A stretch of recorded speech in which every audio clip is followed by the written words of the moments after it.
Good evening, everybody, and welcome to our Wednesday night AJA Zoom.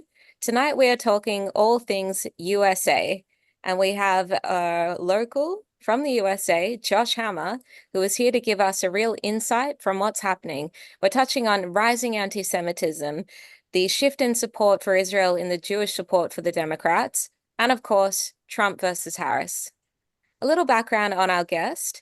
Josh is a political commentator, attorney, syndicated columnist, senior editor at large for Newsweek, and the host of The Josh Hammer Show, a Newsweek podcast and syndicated weekly radio show. Josh also co-founded Jews Against Soros. I'd like to give a special thank you to our AJA Officer for Children and Families, Courtney Schneider, who helped organize this evening.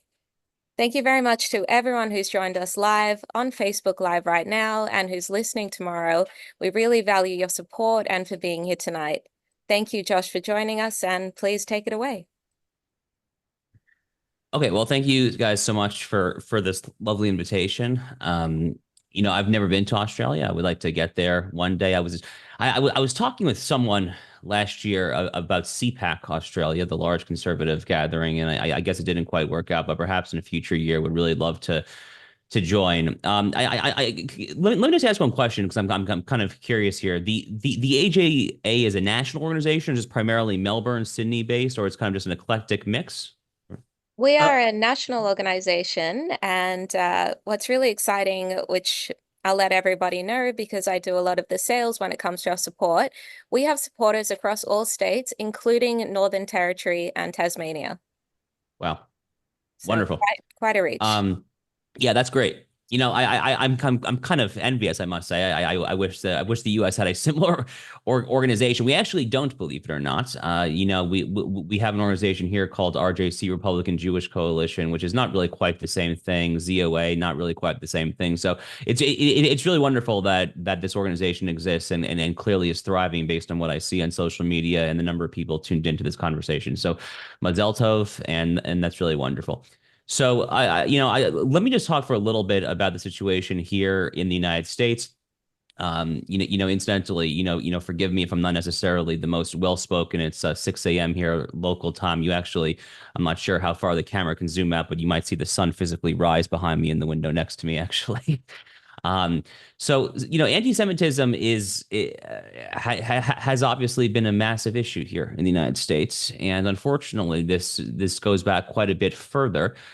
I would argue than just what I refer to in my current book manuscript as the Simchat Torah massacre, October 7, 2023. It's gotten quite a bit worse just since then, but I think you have to go back quite a bit further and try to trace really kind of the long, decades long rise of anti-Semitism here in America. And I'm not trying necessarily to cry wolf or to sound a false alarm. I do not mean to imply that the situation here is 1930s era Germany or anything like that. I do not mean to imply that the situation here is in any way equivalent to what you might hear on the proverbial Arab streets in a country like Jordan or Syria or whatnot. That is not my claim. But I think what happened was, just looking back at the history of Jewish life here in the United States, you had the great, primarily Ashkenazi Jewish wave of immigration, where a ton of Ashkenazi Jewish immigrants came through Ellis Island, through the Statue of Liberty in New York Harbor. That certainly is how all of my ancestors on both sides of my family, that is how they all came to America from Eastern Europe in the roughly 4 decades between 1880 and 1920 or so. And then following the Shoah and the culmination of World War II, you had something that Franklin Foer in a recent essay for The Atlantic, among other commentators, have referred to as the golden age of Jewish life in America. And this happened roughly, we might call it over the course of 4 to 5 decades, from give or take the 1950s in the immediate aftermath of World War II, where America, and perhaps we might say the Western world at large, was still harboring some sort of guilt, some intense guilt over what had happened in World War II. So we might say that the golden age of Jewish life in America happened roughly from the 1950s until we might call it, I guess, the 2000s, perhaps even the 2010s. I mean, fairly recently, but around the year 2000. So, I'm a fairly young man. I'm 35. I was born in 1989. So, I was born into this milieu. I was born very much into this milieu of the golden age of Jewish life in America. And I think kind of pausing and trying to look back on what happened, I think we started to miss a couple of things. And perhaps number one thing that I think a lot of people in the Jewish community here, perhaps especially in the United States, missed was just the complete, utter radicalization of the academy, of academia and higher education, not just into a leftist cesspool, but into a specifically anti-Semitic cesspool. And look, back in the day in America, there were quotas in many of our leading universities. Harvard University, Yale University, many of the leading Ivy League schools had infamous anti-Jewish quotas back in the 1920s. Thank God, the U.S. Supreme Court just recently overturned so-called affirmative action, aka race-conscious admissions practices, in the case of Students for Fair Admissions versus Harvard and University of North Carolina, Chapel Hill, which was essentially just a 21st century manifestation of the old anti-Jewish quotas of about a century ago. But that happened back in the 20s and 30s or so. And because of that, after that practice finally started to dwindle down, during the so-called golden age of Jewish life, I think you might say, it became something of a rite of passage for Jewish parents to try to send their children into these elite institutions, these prestigious gatekeepers into the upper echelons of American society that they had been either forbidden or prevented from fully having access to back in the days of the quotas. So again, this is kind of the whole broader milieu that I was kind of raised into, this kind of notion that if you're a smart young Jewish boy, you're going to get into a nice university, you're going to go get a nice degree there. And I think in retrospect, the American Academy really started to be fully radicalized as early, and this is not exactly a new claim, not breaking new territory here, but at least as early as the late 1960s. My friend Chris Rufo, you might have seen him in the news. He's really been making quite a killing here in the United States over the past few years on such topics as critical race theory and gender ideology, transgenderism, and so forth. Chris has a whole book last year basically making this claim in full force with the rise of the 1960s campus radicals and the rise of the neo-Marxism of critical theory. And specifically, I think kind of looking back on it, it really was the 1967 Six-Day War that was something of a turning point when it came to how American elites and arguably Western elites at large started to view Israel and the Palestinian Arabs and the broader Israeli-Palestinian conflict, the broader Israeli-Arab conflict. Because in the aftermath of the Six-Day War, where Israel, thank God, achieved a miraculous victory of biblical proportions, frankly, we might say. In the aftermath of that stunning military victory, Israel ceased looking like a little David and perhaps took on more of the form, or at least the image in the eyes of the world, as something closer to a Goliath than a David. And then when you had the rise of this overly racialized dichotomy of oppressed classes versus oppressors, this is critical theory. Now we call it wokeism. Ibram X. Kendi, the pseudo-intellectual here, calls it so-called anti-racism. In the context of that, and then after Israel's stunning victory in the Six-Day War, I think Israel started to look like something of a white colonizer oppressor in the eyes of the truly kind of fringe academy. Now, I don't have to necessarily debunk this for this audience. I think that you probably are equipped on your own terms to be able to debunk this as the vicious lie that it is. To give just one example here, I'm an Ashkenazi Jew, but my wife is a Sephardic Jew. I mean, she is of a considerably darker skin tone than I am. The notion that Israel is kind of is filled with people who look and talk like Jerry Seinfeld and Larry David, I think is this ridiculous stereotype that a lot of idiots have on American university campuses, but it has no touch with reality whatsoever. But in any event, I think that kind of the beginning of the end of this post World War II American age of golden era for Jewish life, I think that it really starts to kind of come to an end probably as early as the 1967 war. Now, obviously, it metastasizes quite a bit in in the later parts of the 20th century and especially into the 21st century. The Barack Obama administration has a lot to do with this. There's certainly no doubt about that in my particular mind. Barack Obama as an individual has a fairly radical past when it came to his associations with people like Reverend Wright, who was a vicious anti-Semite. Nonetheless, he was the Reverend where Barack Obama went to religious services for a long time there.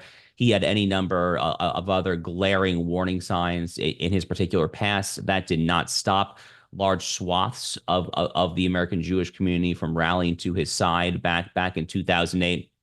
And then over the course of the Obama presidency, and especially his number one second term priority, his number one first term priority was his healthcare legislation, Obamacare, but his number one second term priority was the Iran nuclear deal, the JCPOA, the Joint Comprehensive Plan of Action. And this is a terrible deal on the so-called merits of it, but the way that it went down, the way that the general PR campaign went down here in the United States, and I'm sure that you caught wind of this over in Australia as well, the way that this went down and that Obama and his acolytes, his minions, tried to launder the Iran nuclear deal to the American people went down not just in deceitful fashion, but in many ways just outright anti-Semitic fashion. There were all sorts of horrific quotes from Barack Obama and Ben Rhodes, who was his failed novelist turned purported national security advisor, and the rest of the clown brigade there in the Obama White House.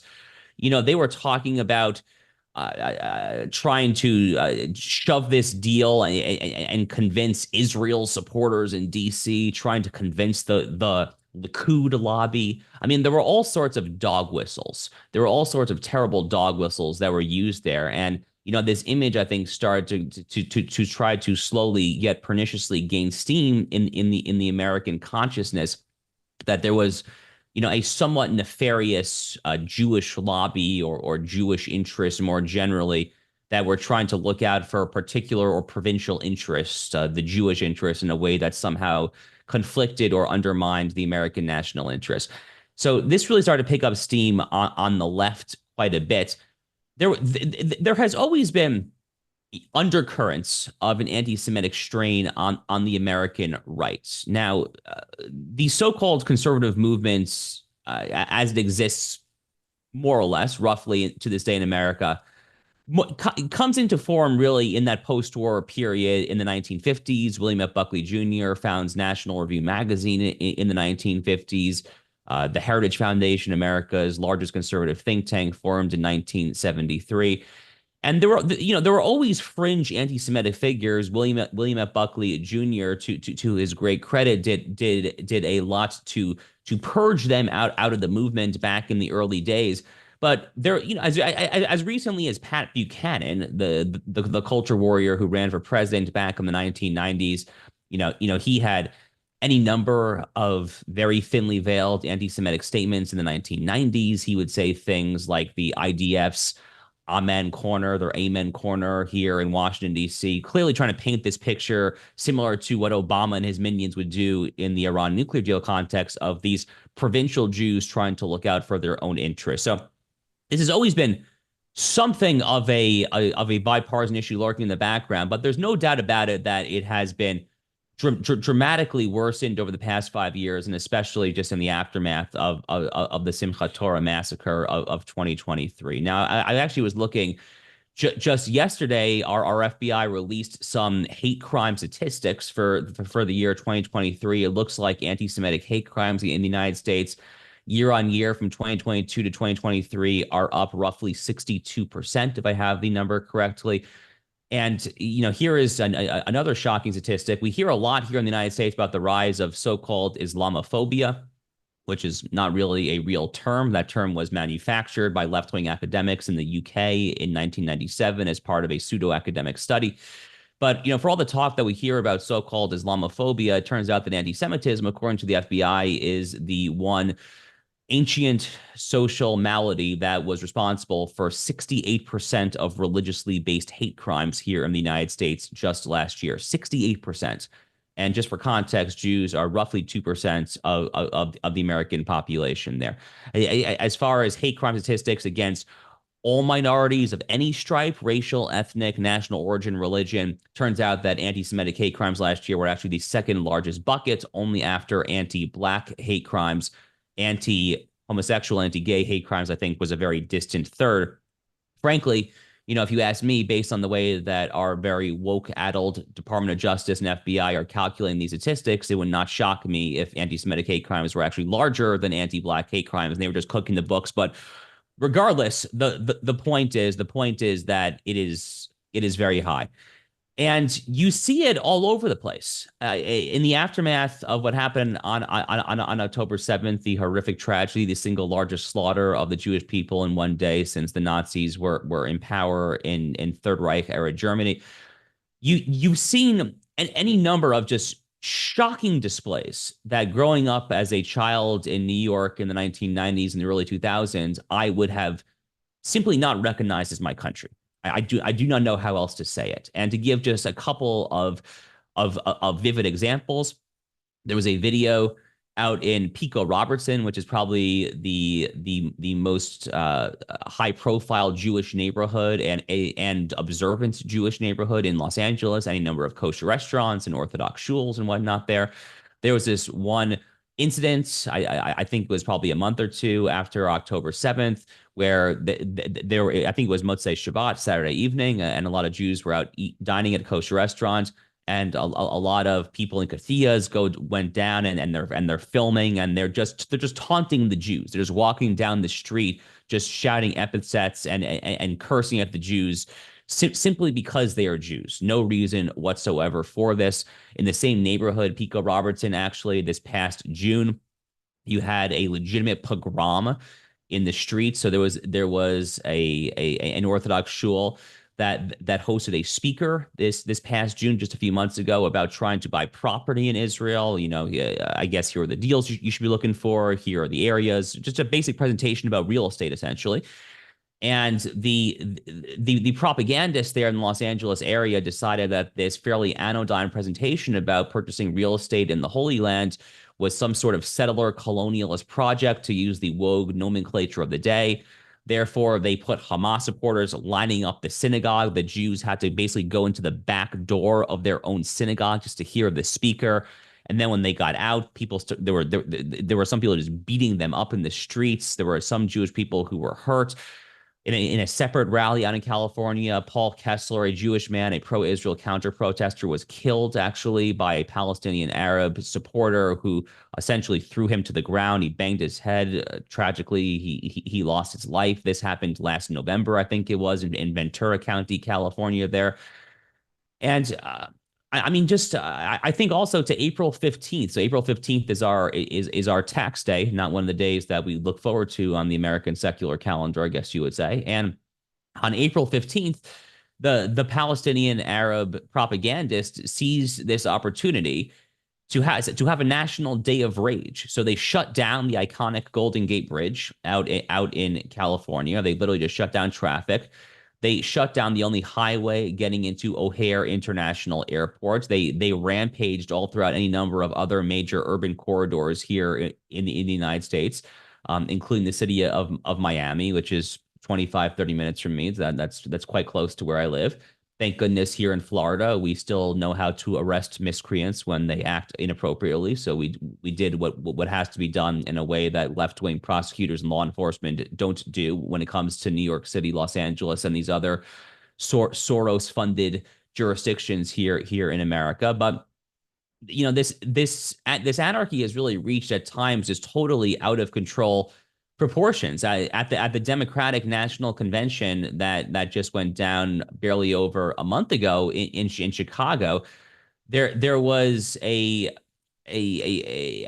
Orthodox Jewish program on the sidelines of the conference. It was not in the actual arena. They kept the location hidden for security reasons. And this program, which was, I think, the first legitimate Orthodox Jewish program at a Democrat National Convention in modern history, this program had nothing to do with Israel. It was on the sidelines of the DNC, and it was literally on the topic of rising anti-Semitism.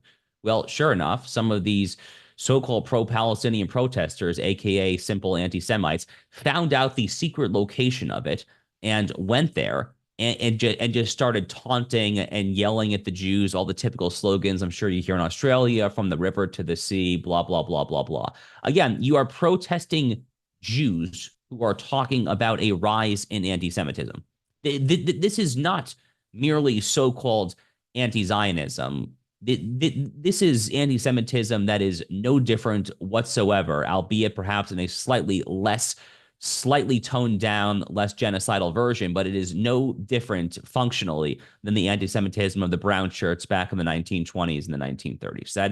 That is obviously what is going on here. Now, anecdotally, what I can tell you, and this is anecdotal, but what I can tell you is that I do think that some Jews are starting to wake up to what is happening here in America. Now, we're going to have to wait to see what the polls actually look like in the November election. But my parents, my parents are probably best described as Bill Clinton era Democrats. They are centrist, moderate people who have been Democrats for essentially all of their adult life, like the vast majority of American Jews, unfortunately, in my opinion, have been.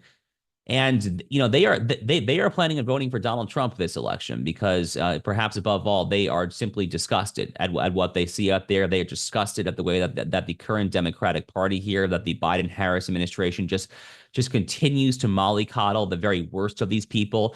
They hate the fact that they see that people like Kamala Harris and Tim Walz, her running mate, are saying that these so-called protesters in these Muslim majority enclaves like Dearborn and Hamtramck, Michigan, they're saying that these protesters are saying what they're saying about Gaza for all the right reasons. I think was more or less exactly what Tim Walz said.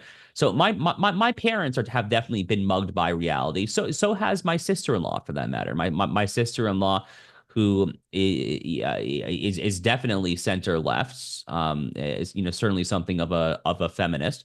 And she last I checked was planning to pull the ballot lever for Donald Trump as well. And I did see one poll in New York State, which has by far the largest Jewish population of any state in the United States. And I saw one poll in New York State that showed that New York State Jews were actually planning to vote for Donald Trump over Kamala Harris by about a 10-point margin. Now, I cannot emphasize to you enough how shocking this would be if this actually holds. A Republican has not actually won the Jewish vote in America since at least before the New Deal, at least before FDR's New Deal. We're talking about 100 years. And I honestly don't remember off the top of my head if the Jews even voted Republican primarily back in the 19-teens, 1920s. There probably, frankly, was not reliable polling data when it comes to this very question. So in the history of modern American political polling, we have actually never seen the Republicans actually outright win the Jewish vote, or frankly even get close. The closest that we have in recent memory was the 1980 presidential election, where Ronald Reagan got 40%, 40 of the Jewish vote. That was against the opponent of Jimmy Carter, who was infamously anti-Israel. Jimmy Carter, who is still something of a Hamas sycophant to this day, while he is 100 years old. The whole Iran hostage crisis back in the 1979, late 1970s, all that there. So if Donald Trump can get close to that, if he can get close to that, let alone if he can actually get 45, or dare I even hope for an outright majority, that would be a seismic shift.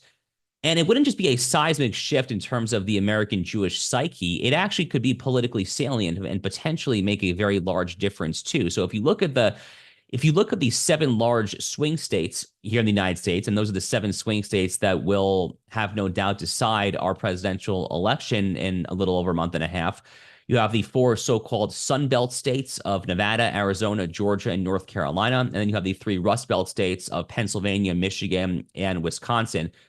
There is a non-negligible Jewish population really in all 7 of those states, but perhaps above all, Arizona, Georgia, and Pennsylvania. Michigan, too. We actually, my wife and I were just visiting friends in the Detroit, Michigan suburbs about a month ago. So Michigan, too. But really, Pennsylvania, Georgia, and Arizona, maybe above all, there's a sizable Jewish population in those major cities and in those suburbs. Pennsylvania is probably the number one battleground state to watch there.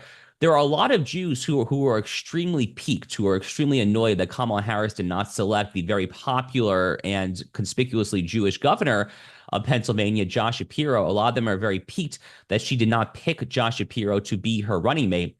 Certainly, some folks in my family who are otherwise center left, politically liberal, were very put off by the fact that Kamala Harris gave the proverbial middle finger to Josh Shapiro, who I think, as an objective electoral college matter, would have been clearly the best running mate choice for Kamala Harris, given that Pennsylvania and its rich electoral college delegate count is going to be really the largest prize there. And it's very difficult to see that someone wins the White House absent winning Pennsylvania. As someone myself who is part of the Jewish Voices for Trump coalition, I am happy, frankly, that she did not pick Josh Shapiro, because I think it puts Pennsylvania more in play there. But look, I'm not going to go out on a limb and say that Donald Trump is going to outright win the Jewish votes, but I do think that he is going to get right around the percentage probably that Ronald Reagan got in 1980, and I would not be shocked if he did even better. So, here in Florida, where I live in Florida, Jews voted for our extraordinarily pro-Jewish, pro-Israel governor Ron DeSantis. Jews voted for Ron DeSantis in the 2022 gubernatorial election about 45%. So still a minority, but a fairly healthy margin. So if this poll in New York State that shows that Trump is up by 10 among Jews just in New York State at this current time, if that is even close to accurate, then we could have a very pleasant surprise come November. Again, I'm not predicting that the Jewish vote is going to actually vote affirmatively for Trump. I would be pleasantly surprised if so. One of my longest standing grievances in my entire adult life, I've been pounding the table about this since, I kid you not, I was 17 or 18 years old, is the fact that American Jews vote as liberal and democratic as they do. Fortunately, the demographics actually are trending in the correct direction here, just when it comes to the American Jewish community.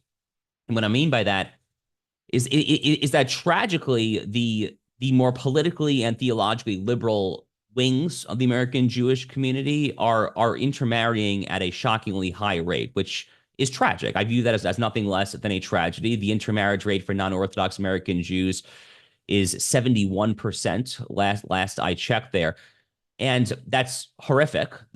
I have a massive problem with that. That's nothing less than a 5-alarm fire. But at a bare minimum, when it comes to the partisan breakdown of American Jewry, it is perhaps something of a silver lining, insofar as when you intermarry and you are less likely to raise your children Jewish, you're going to be less likely to have them vote as a Jewish Democrat for purposes of public polling. And you kind of combine that with the fact that the Orthodox Jewish community here and the traditional Jewish community are having much larger families there.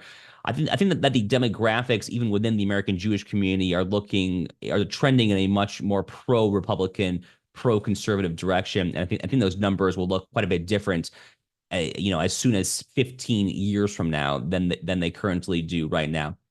I guess the final thing that I'll say here, just in my final few minutes before opening up to a conversation and Q&A and whatnot, is kind of just talking about the stakes of this election as I see it more generally for Jews, for U.S.-Israel relations, and all of that. So the Biden administration has been, in my opinion, bar none, the most anti-Israel administration in American history. Now, the Obama administration is up there. There's no doubt about that. The Biden administration is essentially just the third Obama term. I mean, you have essentially all the same people that are back in power. You have Anthony Blinken, you have Robert Malley, who seemingly is on the Iran payroll. He is the Iran special envoy, is his title there. All of the people who were horrific and mucked it up the first time around are essentially back in power now.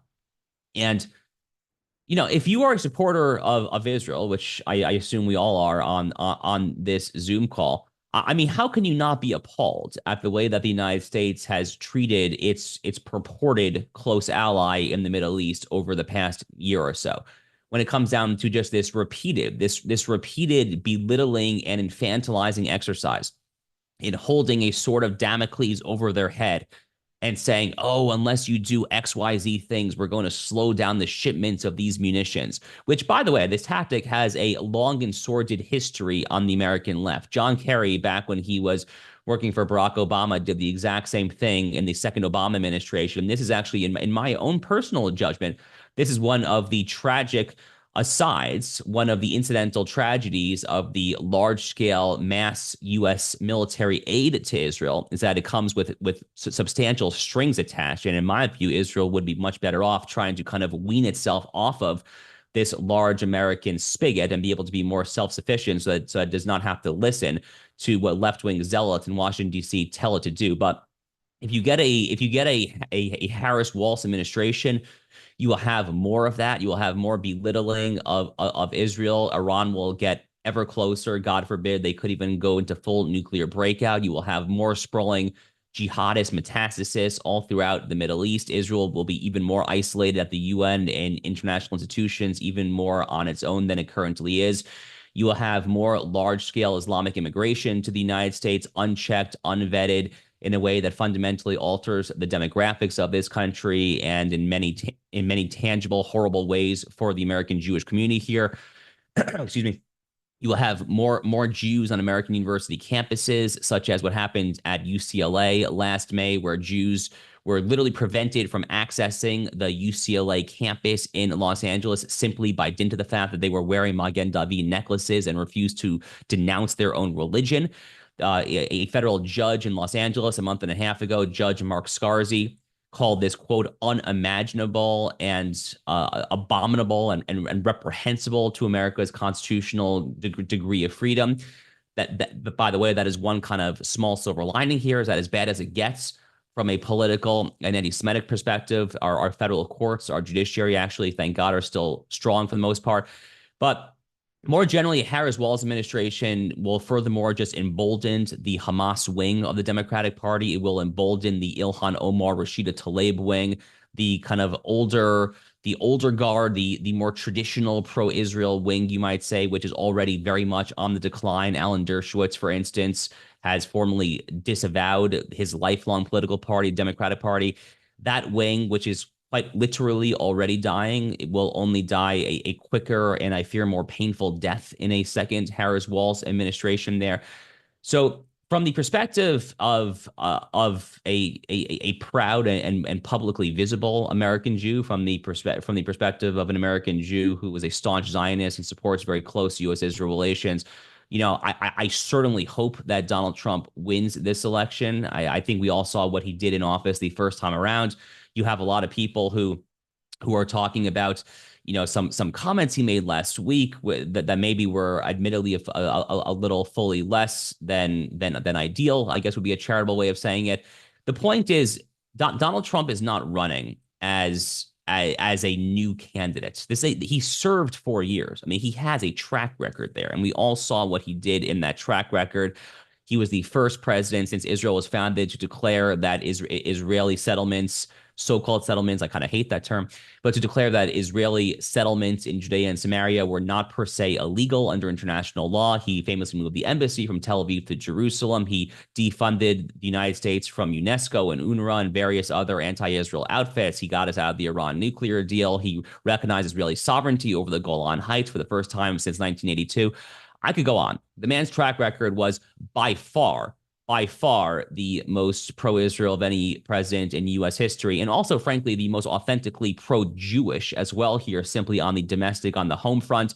In 2019, they had a landmark executive order where they interpreted Title VI of America's Civil Rights Act from the 1960s to make sure that so-called anti-Zionism was included as a protected bigotry. In other words, if a student is discriminated against on college campuses for purposes of anti-Zionism, a university stands at risk of losing federal funding. That was a landmark executive order that the Trump administration put into place in December 2019. more generally speaking, I think Donald Trump really was kind of just the most pro-Jewish president, going back at least as far back as our very first president, George Washington himself, who famously wrote a letter in 1790 to the Hebrew congregation of Newport, Rhode Island. This was the second year of the then nascent American Republic, and what President Washington wrote is that he hopes that the quote children of the stock of Abraham shall always live freely in this land under their own vine and fig tree and shall never be afraid. It was a beautiful, beautiful letter that the first president of the United States wrote, kind of encapsulating the philo-Semitism, kind of this proto-Zionism that America almost was kind of born into, that we have kind of lost over the centuries. Donald Trump, in many ways, I think, brought it back. And as I said, I'm part of the Jewish Voices for Trump unofficial coalition, and I do hope that he prevails in November. So, I've been rambling for a little bit here. I know that we're quite punctual in this group, so I'd be thrilled to kind of answer any questions you might have. Thank you very much, Josh. We'll go to our president, Dr. David Adler, for a quick promotion.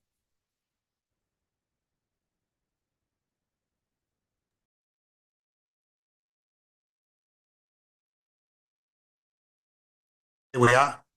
I'm now unmuted, should be able to do it. Okay, as we do every week, at the end of the event, if you're not yet actively supporting AJA, please go to the website jewishassociation.org.au, make a donation. Anything is needed. Make sure you're following us on our social media and have subscribed to the email list as well. Now, we don't have a formal event next Wednesday because it's beginning of Rosh Hashanah. And of course, we're wishing everyone perhaps a better year ahead than the last one. The following week, I will just let you know that we are already preparing a special event. It is the 9th of October, which is our closest cycle to the 7th of October.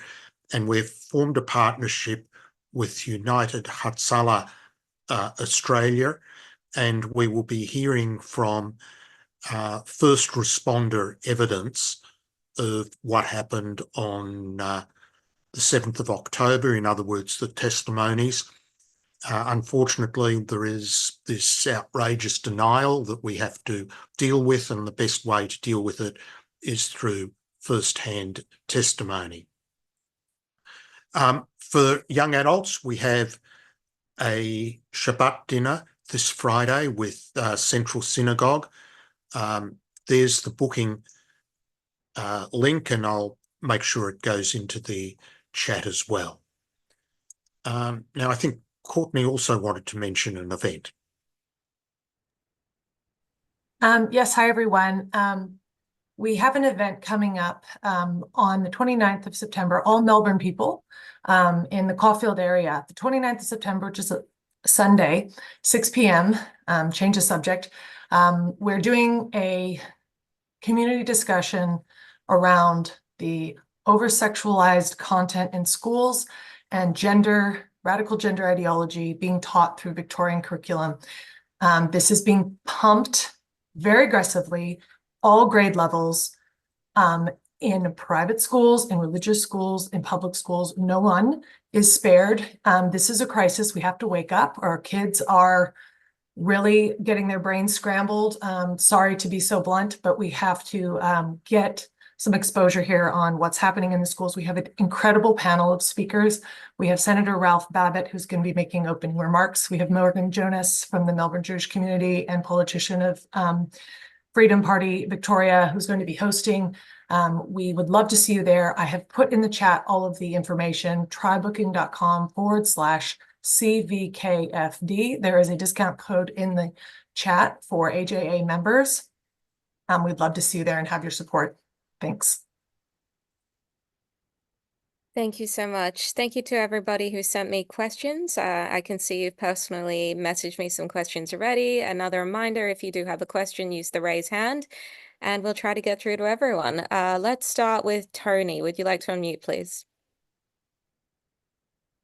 Thank you very much for your talk, Josh. Could you um, give us an indication for a young person leaving high school? Is there a set of high-level universities that are intellectually and physically safe for these people? So great question.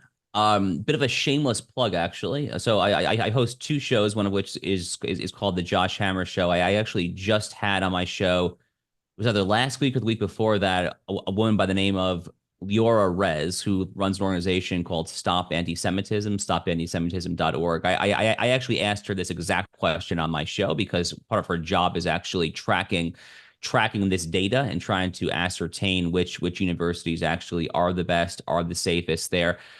So the short answer is yes. So I live in Florida, as I mentioned. So and University of Florida, which is our flagship state institution in Gainesville, Florida, which has attained quite a nice academic reputation over the past 20, 30 years. It's now one of the nation's highest ranked state schools. Their honors program in particular is actually quite excellent. They were a standout last year during all of the pro-Gaza nonsense, the encampments, the tents, and all of that on campus. The president of the University of Florida, the who's actually the former U.S. Senator from Nebraska, Ben Sasse, he actually just resigned, but I'll hold that aside. But when he was president, he oversaw an extraordinarily strict policy, and he wrote a whole op-ed for the Wall Street Journal about it, where he said that if you have a tent, we're going to treat you as an adult. This is against university policy. You're out. You're expelled. If you're a professor who is supporting this, you're out. We're going to deny you of your position for a year, and various other hard policies. And what was the obvious effect of trying to enforce something like this? They didn't have any issues. They didn't have any real issues there. And University of Florida, because there are so many Jews here in Florida and it's a massive public school, University of Florida actually has more Jews on a pure number quantitative basis than any other university in America. So as a Floridian, as someone who hopes to have multiple young children running around in the not so distant future, Bezrat Hashem, I'm certainly looking at places like the honors program at University of Florida. I went to law school at the University of Chicago. University of Chicago was long considered one of the more resistant to woke elite higher education institutions in America. I do worry that is starting to change a little bit. The former president of the University of Chicago, Robert Zimmer, is unfortunately no longer with us. And under the current administration, they seem to have a little more tolerance for those who are trying to limit speech and for all the pro-Gaza stuff last year. So I was very distraught, actually, at the way that the University of Chicago, which is normally somewhat above the fray of the Ivy League, I was personally distraught at the way that they handled the so-called Gaza encampments.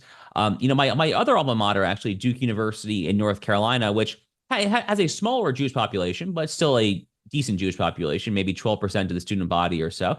They actually had no issues at all on their campus. There actually was a whole somewhat lengthy article in the Jewish Daily Forward, which is a center-left publication here in the U.S. There was a whole lengthy article in April or May about why Duke of all universities was actually managing to avoid that. So I'm actually keeping close tabs on that development as well. But generally speaking here, there is a strong correlation between how elite the university is and how anti-Semitic it is. So, there's this total terrible perception that I think a lot of liberal American Jews have, that, and this goes back to like the quotas, and this goes back to the country club anti-Semitism of 70 years ago. There's this terrible perception that the old anti-Semites in America are lurking in rural places in the American South and the Midwest, that they're in places like Alabama and Kansas. And, nothing could be further from the truth. I mean, looking at the universities that had problems on their campuses, I didn't see a single university in a place like Alabama or Mississippi or Tennessee. No, they're all happening in the exact same venues. They're happening in New York City. They're happening in Los Angeles. They're happening in Boston, Massachusetts, Seattle, Washington, Washington, D.C., all of these liberal enclaves. So part of this problem, and I talk about this with my Jewish friends in their 30s and 40s all the time. part of this problem is that we, in my generation, Jewish millennials, I guess the Gen Z generation is slightly younger than me, we have to shock ourselves out of this mentality that our parents raised us in, which is that you have to go out on a limb to get into the most prestigious university possible. Well, maybe we don't actually necessarily have to do that. I mean, maybe trying to matriculate at a university like a Harvard or an MIT actually is not necessarily the greatest idea right now. I mean, certainly if I'm going to be forking out lots of money to send my children to Jewish day school from, pre-K through 18, why in the world would I then kind of send them out on their own at the age of 18 to a far left bastion and just say, okay, kiddo, we've given you 18 years to teach you all the good stuff the same way that going back in this unbroken chain all the way back to divine revelation, Mount Sinai. I've done my best to give my chinuch and to pass it on to you. Now you're on your own. Good luck. I mean, how does that make sense? I mean, it's fakakta, right? To use the old Yiddish word. So, I mean, we kind of have to look for some universities that will allow space for Jews to actually live Jewish lives. I think the University of Florida is one such example there, but certainly I am not particularly keen on sending my future children, God willing, to Harvard, Yale, places like that. Thank you. Rachel, would you like to unmute, please? Hi, Josh. As I said earlier, I watch you regularly on the Rita Panahi show, which is awesome. Thanks for being on this on our call tonight. My question to you, and you might think of it either a bit naive or even stupid, but I am really dying to know why all of a sudden October 7 sparked a worldwide tsunami, as it's called, of anti-Semitism. I mean, what on earth is the connection? Because bad enough that all those atrocities occurred on October 7 that make me want to think, if only we could reverse time, and if only October 7 had never happened. But on top of that, the anti-Semitism, I just don't get it. Have you got an insight on that, please? Sure. So, look, it's beyond disgusting. I mean, it's beyond disgusting. Look, shameless plug. I have a book coming out on all these topics next year. I'm actually finishing the manuscript right now. So I actually was writing on this manuscript as recently as a day or two ago. The book is called Israel and Civilization: The Fate of the Jewish Nation and the Destiny of the West. I think this group will very much enjoy it. But I think it goes back to what I was saying towards the beginning of our talk, which is it goes all the way back to the end of Israel as a David and this conception of Israel as the Goliath, the rise of this mentality that settler colonialism is to blame for so much of the so-called white world, and that it is incumbent upon oppressed people the world over to use this very vogue and faddish neo-Marxist taxonomy and nomenclature and paradigm. It is incumbent upon them under this worldview to support purportedly oppressed people and to rise up to take back what the settler colonialists have stolen from them by any means necessary. I mean, that is the actual logic. Okay. Now, we can say that justifies genocide, that it justifies beheading babies, executing Holocaust survivors, execution style in their own homes, rape, pillaging. It does all of that. I mean, I was in Kfar Aza. I was in the communities that were slaughtered by Hamas earlier this year. I was there in January on a small group trip. So I have seen with my own eyes what these supporters of the most brutish form of Nazi-esque barbarism actually support in practice. But they are so far down their rabbit hole, and if I may be so blunt, they are so far up their own rear end that they actually think that they have gaslit themselves into doing the so-called right thing there.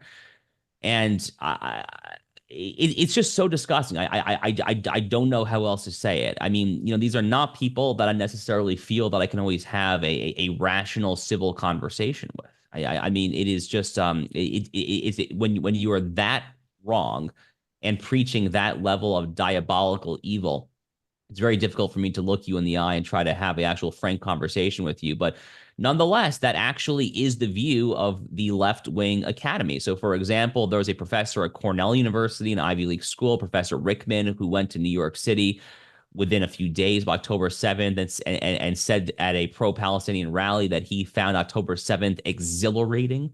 He has not been fired by Cornell University to this day. I believe Cornell, by the way, has a massive Jewish population, roughly a quarter, roughly 25% of the students there are Jews. This guy's going around and saying that the slaughter of their relatives and their friends is so-called exhilarating.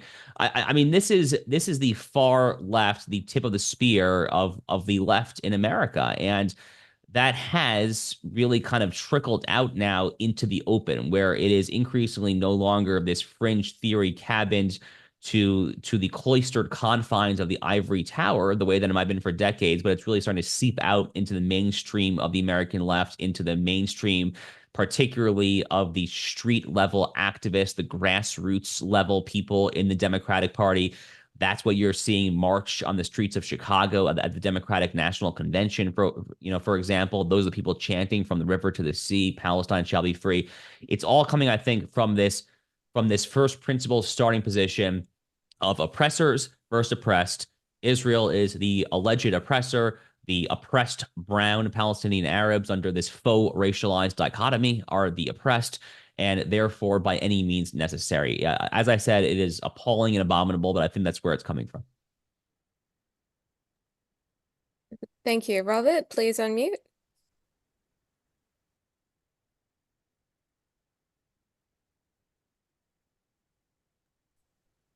Sorry, Robert, if you could just... Okay, sorry. Yep, there we go. My question is that when Obama left, he gave a very big present to Iran, and now Biden, in his last days, is talking about giving F-35 fighter jets to Turkey in exchange for information or S-400 missile systems. Do you think it's going to happen? Heaven forbid. Turkey in particular? Well, so Turkey is a very problematic country, obviously. Excuse me. Sorry, I'm bringing a little bit of a cold. Apologies. So Turkey was an ally of Israel's for a long time, of course. You know, it's funny when you look at the broader Middle East map, it's essentially flipped on its head from the first 20 years of Israel's existence from then to today. So back then, who were Israel's probably two closest allies in the broader Islamic world, you might say? Well, it was really the Shah regime of Iran, as well as the Ataturk and descendants of Ataturk regime in Turkey. And who were their arch enemies? Well, it was really kind of the Sunni Arab states. It was Egypt, Jordan, Syria, Saudi Arabia. Saudi Arabia was the leader of the Arab League, the infamous Three No's in Khartoum, Sudan in 67. It's funny. All of that has been flipped on its head today, whereby the Sunni Arab world is increasingly having this grand rapprochement with Israel. We saw that in the form of the Abraham Accords, of course, with the UAE, Bahrain, Sudan, and Morocco. My wife and I flew from Israel to the UAE on El Al in 2022. We took that Tel Aviv to Dubai flight. There were so many Israelis on the plane celebrating. They were excited to go to this Arab country. It was beautiful. It was incredible. And, if any of you have that opportunity to do that, maybe not right now, but God willing, perhaps in happier, peaceful times, it really was kind of a special experience. But Turkey under the current leadership of Erdogan is disgraceful. Now, the issue for Turkey, as you likely know, Robert, is that Turkey is technically a NATO member. Now, NATO has no formal means under its charter by which to expel a member, even for bad behavior. This is a massive problem, and this has been a problem a long time in the making, because Erdogan has been getting more radical and more radical and more radical for probably up to 20 years at this point. We have the Gaza flotilla raid, which was 13, 14 years ago already there. Turkey at this point gives more to Hamas than probably any other country other than Iran and Qatar. Hamas has a Politburo actually in Turkey, the same way that they do in Doha, Qatar. So I think it's abominable, personally, that the United States and NATO as a whole have as close relations with Turkey as they do. The United States also has nuclear weapons at Incirlik, a major military base in Turkey. This is also a massive problem, the same way that having American military infrastructure at Al Udeid Air Base in Qatar, 15 minutes outside of Doha, also a massive problem in my judgment there. So I very much hope that these things end, but I'm unfortunately not particularly bullish because the foreign policy establishment in Washington, D.C. is completely out to lunch and addle-brained when it comes to these questions. So, for instance, in 2022, just a year and a half ago, 2 years at the most, the Biden administration made Qatar, they actually designated Qatar a, quote, major non-NATO ally. I mean, what are we doing here? I mean, in my estimation, Qatar is probably closer to an actual U.S. State Department recognized sponsor of terrorism, which we currently only have 4 states in the world to get that label. It's currently only Iran, Syria, Cuba, and North Korea. In my view, Qatar is probably much closer to that than a major non-NATO ally. So everything is backwards, unfortunately, in Washington, D.C. I do think that the Trump administration would start to reverse course a little bit. But as I said, unfortunately, NATO has no means by which to formally expel a member. So unless and until NATO can correct that, I'm unfortunately less than sanguine, less than bullish when it comes to trying to cut off Turkey. Thanks. We'll go to our last question. Anne, please unmute. Hi, Josh. So my question is this. We know Trump threatened the Taliban that if they harm a single hair American, he would kill them. And he gave them a satellite photo of their homes. And for months, not a single American was harmed. Do you think Trump could threaten Hamas to release all the hostages and surrender using something similar? And what do you think Trump's chance of survival is until the election when there's been, I think, 3 assassination attempts just recently so far? One from, I think it was Iran or Pakistan, where a foreign national went over. And not to mention there's like a $150,000 bounty on his head that's just been posted from the second assassination attempt. So what do you think his odds of survival are? And do you think he can get Hamas to surrender and release all the hostages using the same tactics? So foreign policy, in my view, is really not that complicated. A lot of people make it out to be so much more complicated than it has to be. You have a lot of grand theorists and people that try to do all these crazy things on an academic chalkboard. And the American left, and arguably the Western left more generally, has this bizarre notion that the proper foreign policy is to treat your allies as enemies and your enemies as allies. I mean, that was certainly the modus operandi of the Obama administration. That's exactly what we saw in the form of the Iran nuclear deal, where they were mollycoddling the terrorist Iranian regime.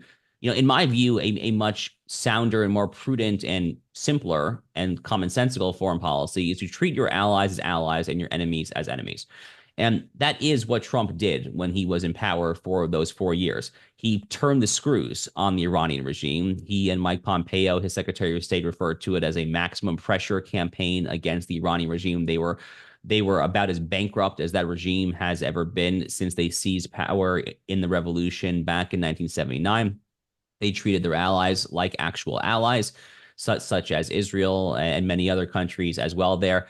I think that Trump would do all the right things when it comes to trying to get the hostages back. Obviously, easier said than done, but I do not think that he would put any kind of notable restrictions on how Israel can go about doing the job of actually getting the hostages back home or anything like that. I mean, you know, he definitely, I think, would have no compunction whatsoever with Israel doing what it has to do to try to take out people like Sinwar and Nasrallah in Lebanon, trying to bring them home there.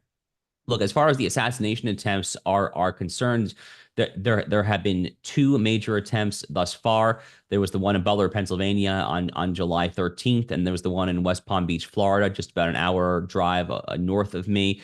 That happened about a week and a half ago now.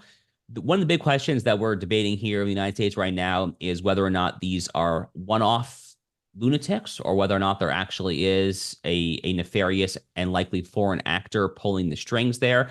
The FBI was just discussing with the Trump campaign yesterday about how the Iranian regime is trying indeed to assassinate Donald Trump. So there are many speculating that Iran is somehow connected to these two assassination attempts. I personally would not be surprised at all if that were the case. I have no particularly concrete evidence to suggest that, but it kind of just does make sense as somewhat of a logical matter. Certainly, the second attempted assassin, Ryan Routh, had prolific overseas activities. He spent a lot of time in Ukraine. He actually was trying to recruit people from Afghanistan, fleeing the Taliban, to go fight for Ukraine against Russia, trying to bring them into Ukraine via Iran. So maybe there's a connection there. I'm not entirely sure. Again, I have no particularly substantiated proof of this insinuated allegation there, but God willing, Donald Trump is going to survive. If I were him, I would hire private security because the U.S. Secret Service clearly is not doing its job right now. So he's a wealthy man. He has a lot of legal bills, but he's a wealthy man. I would encourage him to hire some private security and make sure that there are no more serious threats to his own life, God willing, between now and the election there. But as I said, for the hostages, for peace, for stability, for Am Yisrael, for Kol Yisrael, for Eretz Yisrael, for all the above, I very much hope that Donald Trump is successful in this election. Thank you so much. That is all we have time for. But for our final question, Josh, how can we further support you? Where can we follow you? I see a lot of people asking in the chat for your email, or could you just give us the pitch, please? Yeah, thank you guys so much for this. This has really been fun. As I said at the beginning, I'm kind of envious because we actually, believe it or not, really don't have an equivalent organization like this here in the United States. I guess we have YJC, Young Jewish Conservatives, but I think it's less active. So what about ZOA, Josh? Zionist organization. It's really not quite the same. We don't have kind of a dues paying kind of for fraternity kind of regular meetings kind of thing like this. ZOA unfortunately also has some ongoing litigation. One of the board members is actually suing Mort Klein, the president, over alleged misappropriation of funds. So ZOA is actually not in a super healthy state right now. Well, we do have a local chapter here in Florida. I've been to some of their events, but not quite the same, to be honest with you. But in any event, I'm grateful for the opportunity to present here. So feel free to follow me on social media. If you're on social media, I'm most active on Twitter or X, whatever we're calling it these days. Josh_Hammer is my handle there. I'm also on Instagram, Josh B Hammer. I write a weekly column that gets syndicated through a syndication company. You can find it at Newsweek, probably easiest, but any number of also other politically conservative right-of-center publications here in the U.S. as well. I host two shows. One is called The Josh Hammer Show. The other is a more legal show because I'm a lawyer by background. That legal show is called America on Trial with Josh Hammer. And more generally, you'll probably catch me, God willing, on Sky News Australia sooner rather than later as well. So thank you very much. We certainly hope so, and we hope that you'll visit us one day. If you could do a tour, Sydney, Melbourne, the rest of the states, we would definitely love to have you and think our community should hear more from you. Josh, on behalf of the AJA and everybody who's joined us tonight or who's listening in on the YouTube recording or our Facebook Live or on JEd tomorrow, we wish you the biggest thank you for joining us, for giving us your time, your insights. As Australians, we follow the USA closely. We always have one ear to the ground, what's happening over there. So it's been great to hear from the source what's going on and what we need to think about for the future. To everybody, thank you for joining us this evening. As I mentioned, these are always recorded. Share with your family and friends. Follow Josh on social media. Stay up to date and good evening. And finally, I would like to wish everybody a Shana Tova Umetuka for next week. We won't see you, but you'll be with your families, friends, and communities. Wishing you all the best for the new year. Thank you.